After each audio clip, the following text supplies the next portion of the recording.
Praise the lord. యాత్రికుని ప్రయాణము John Bunyan మొదటి భాగము.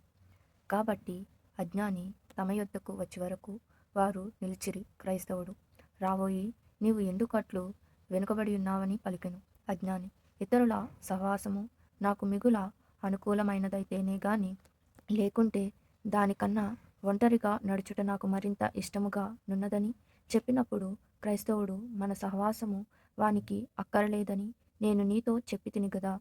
అయిననేమి ఈ ఎడారి స్థలమందు కాలక్షేపమగునట్లు సంభాషణ చేయుదము రమ్మని మెల్లగా నిరీక్షణ చితినితో పలికి తరువాత అజ్ఞానిని చూచి రమ్ము, నీ ఒంట్లో ఎట్లున్నది, దేవుని గూర్చి నీ ఆత్మలో జరుగు వ్యవహారము ఎట్లున్నది అని వానితో పలికెను.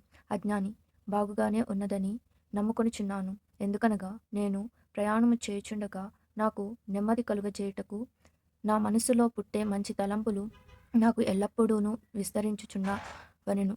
క్రైస్తవుడు ఆ మంచి తలంపులు ఏవో దయచేసి మాతో చెప్పుము. అజ్ఞాని అవి దేవుని గూర్చియు పరలోకమును గూర్చియునై యున్నవి. క్రైస్తవుడు సరే, దెయ్యములను న్యాయ తీర్పు వలన నశించిపోయిన ఆత్మలను అలాగున తలంచుకొనను. అజ్ఞాని అయినను దేవుడును పరలోకమును నాకు కావలెనని కోరుచు ధ్యానము చేసుకొనుచున్నాను. క్రైస్తవుడు అలాగున ధ్యానము చేసుకుని వారిలో అనేకులు ఎన్నడూనూ అక్కడ ప్రవేశించకపోదురని తెలియదా. సోమరి ఆత్మ కోరినను అతడు ఏమియు పొందడు. Thank you.